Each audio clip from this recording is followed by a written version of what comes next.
Hi, ഇന്ന് നമ്മളൊരു extra ഇൻകത്തിനെ പറ്റി പറയുന്നത് അല്ലെങ്കിൽ എക്സ്ട്രാ ഇൻകം അല്ലെങ്കിൽ നിങ്ങൾക്ക് വീട്ടിലിരുന്നുകൊണ്ട് ചെയ്യാൻ പറ്റുന്ന ഒരു ബിസിനസ്സിനെ പറ്റിയാണ്. അതായത് ഇ കൊമേഴ്സ്. നിങ്ങളെല്ലാവരും കേട്ടിട്ടുണ്ടാവും ഇ കൊമേഴ്സ് എന്ന് പറയുന്നത്. അതായത് നമ്മൾ ഒരു പ്രൊഡക്റ്റ് അല്ലെങ്കിൽ ഒരു സർവീസ് ഓൺലൈൻ ത്രൂ വിൽക്കുന്നതാണ്. അപ്പോൾ ഓൺലൈൻ ത്രൂ എന്ന് പറയുമ്പോൾ സോഷ്യൽ മീഡിയ യൂസ് ചെയ്യാം, അല്ലെങ്കിൽ വെബ്സൈറ്റ്, അല്ലെങ്കിൽ നിങ്ങൾക്ക് ഈ ഒരു ആമസോൺ, ഫ്ലിപ്കാർട്ട് അങ്ങനെയുള്ള പല ആപ്പുകളുണ്ടല്ലോ, ഇ കൊമേഴ്സ് ആപ്പുകൾ, ആ വഴിക്കും നിങ്ങൾക്ക് പ്രൊഡക്ട്സ് വിൽക്കാം. അപ്പോൾ അങ്ങനെയുള്ളൊരു ഐഡിയ പറ്റിയാണ് നമ്മളിന്ന് പറയാൻ പോകുന്നത്. അപ്പോൾ വെൽക്കം ടു യൂട്യൂബ്, നമ്മുടെ പ്രൗഡ് അക്കൗണ്ടിലെ ചാനലിലേക്ക് സ്വാഗതം. അപ്പോൾ first of all E commerce എന്ന് പറയുന്നത് നിങ്ങൾക്ക് 3 തരത്തിലാണ് മെയിനായിട്ട് ചെയ്യാൻ പറ്റുക. ഒരു ചെറിയ ഐഡിയ ഏതൊക്കെ തരത്തിൽ നിങ്ങൾക്ക് എങ്ങനെയൊക്കെ ചെയ്യാമെന്നുള്ളതിൻ്റെ ഒരു ഇതാണ്. First of all normal E commerce എന്ന് പറയുന്നത്, അല്ലെങ്കിൽ നിങ്ങൾക്ക് ഒരു പ്രൊഡക്റ്റ് അല്ലെങ്കിൽ ഒരു സർവീസ് നിങ്ങൾക്കുണ്ടെങ്കിൽ നിങ്ങളുടെ സോഷ്യൽ മീഡിയ ത്രൂ, അതായത് നിങ്ങൾക്കറിയാം സോഷ്യൽ മീഡിയ എന്ന് ഉദ്ദേശിക്കുന്നത് നമ്മൾ സാധാ യൂസ് ചെയ്യുന്ന ഈ ഒരു വാട്സപ്പ്, ഇൻസ്റ്റാഗ്രാം, ഫേസ്ബുക്ക്, യൂട്യൂബ് ഇങ്ങനെയുള്ള നിങ്ങളുടെ പ്രൊഫൈല് മെയിൻറ്റെയിൻ ചെയ്ത് കൊണ്ടുവരുന്ന ഒരു സോഷ്യൽ മീഡിയ ത്രൂ നിങ്ങൾക്ക് വിൽക്കാവുന്നതാണ്.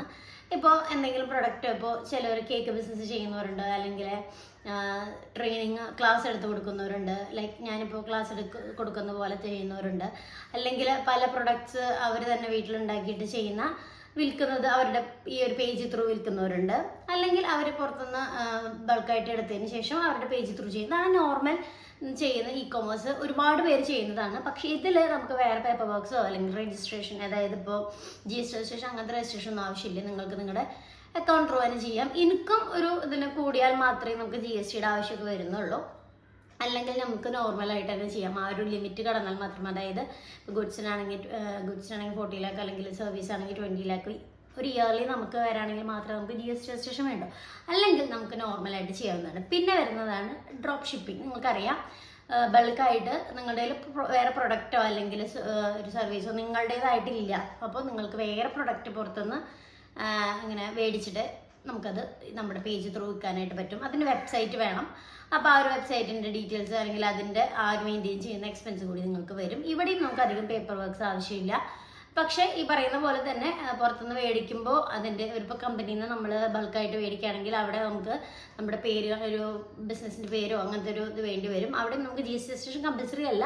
പക്ഷേ ചില കമ്പനീസ് അത് മേ ബി പറയാം, നമുക്ക് കൂടുതൽ എക്സ്പെൻസ് മെയിൻറ്റെയിൻ അല്ലെങ്കിൽ ഈ ഒരു GST ടാക്സിൻ്റെ ഇംപ്ലിക്കേഷൻസ് ഒക്കെ വരുന്നതുകൊണ്ട് വേണമെങ്കിൽ നിങ്ങൾക്ക് എടുത്ത് വെക്കാം. അങ്ങനെയുള്ളൂ. വലിയൊരു എമൗണ്ടിലേക്ക് കടക്കുകയാണെങ്കിലാണ് അവിടെയും ഈ രജിസ്ട്രേഷൻ്റെ ആവശ്യങ്ങൾ വരുന്നുള്ളൂ. അല്ലെങ്കിൽ നിങ്ങൾക്ക് അങ്ങനെ ഡ്രോപ്പ് ഷിപ്പിംഗ് ചെയ്യാനായിട്ട് പറ്റും. നിങ്ങളുടെ വെബ്സൈറ്റ് ത്രൂ അല്ലെങ്കിൽ സോഷ്യൽ മീഡിയ ത്രൂ നിങ്ങൾക്ക് ആ പ്രൊഡക്റ്റ് വിൽക്കാനായിട്ട് പറ്റും. പിന്നെ വരുന്നതാണ് കറക്റ്റ് നമ്മുടെ സൈറ്റിൽ കൂടി, അതായത് ഈ ഒരു ഫ്ലിപ്കാർട്ടോ, ആമസോൺ, മിൻട്ര, അങ്ങനെ ഒരുപാട് സൈറ്റ് നിങ്ങൾക്കറിയാം. ആ സൈറ്റ് ത്രൂ നമ്മൾ പ്രൊഡക്ട്സ് വിൽക്കുന്നത്.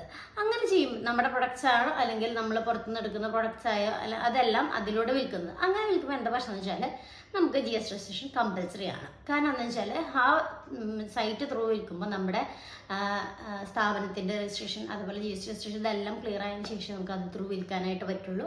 അപ്പോൾ അതിനനുസരിച്ച് നമുക്ക് ഓഫീസ് വേണ്ടി വരും. GST രജിസ്ട്രേഷൻ എടുക്കാനായിട്ട് ഓഫീസ്, അല്ലെങ്കിൽ ആ ഒരു നമുക്ക് ഇങ്ങനൊരു മൊത്തത്തിലുള്ളൊരു ഇൻഫ്രാസ്ട്രക്ചർ ഉണ്ടെങ്കിൽ മാത്രമേ നമുക്ക് ആ ഒരു ബിസിനസ് ചെയ്യാൻ പറ്റൂ. അപ്പോൾ ഇത്തിരി എക്സ്പെൻസീവ് ആണ്. വളരെ വലിയ വ്യത്യസ്തമല്ല ഞാൻ പറയുന്നത്. അപ്പോൾ അത് മെയിൻറ്റെയിൻ ചെയ്യണം, അക്കൗണ്ട്സ് മെയിൻറ്റെയിൻ ചെയ്യണം, അങ്ങനെ ആവശ്യങ്ങൾ വരും. അപ്പോൾ അതാണ് third type of E commerce.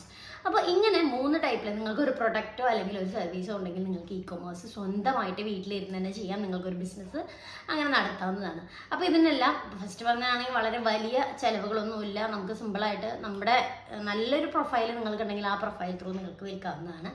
അപ്പോൾ ഇങ്ങനെ ഇ കൊമേഴ്സ് ചെയ്യുന്നത് വഴി നിങ്ങൾക്ക് വീട്ടിലിരുന്നുകൊണ്ട് തന്നെ നല്ല രീതിക്ക്, അതായത് ഇപ്പോൾ മന്ത്ലി നിങ്ങൾക്കൊരു ജോലിക്ക് പോകുന്നതിനേക്കാളും നന്നായിട്ട് സമ്പാദിക്കാനായിട്ട് പറ്റും. ഒരു എൻ്റർപ്രണർഷിപ്പോ അല്ലെങ്കിൽ ഒരു ബിസിനസ്സാനായിട്ട് നിങ്ങൾക്ക് തന്നെ വീട്ടിലിരുന്നുകൊണ്ട് ചെയ്യാവുന്ന ഒരു ബിസിനസ്സാണ്. ഇപ്പോൾ ഒരുപാട് പേര് ലേഡീസ് ചെയ്യുന്നതാണത്.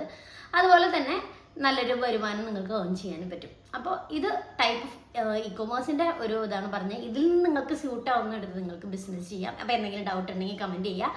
അപ്പോൾ താങ്ക് യു ഫോർ വാച്ചിങ്. ഇതുപോലെയുള്ള ഐഡിയാസിന് വേണ്ടിയിട്ട് പേജ് ഫോളോ ചെയ്യുക, പേജ് സബ്സ്ക്രൈബ് ചെയ്യുക, കമൻറ്റ് ചെയ്യുക. അതുപോലെ തന്നെ ഇനിയും ഇതുപോലെയുള്ള ഇൻകം ഐഡിയാസ് അല്ലെങ്കിൽ ഫിനാൻസുമായി ബന്ധപ്പെട്ട അല്ലെങ്കിൽ ട്രേഡിങ്ങുമായി ബന്ധപ്പെട്ട വീഡിയോസാണ് നമ്മൾ ഇതിലിടുക.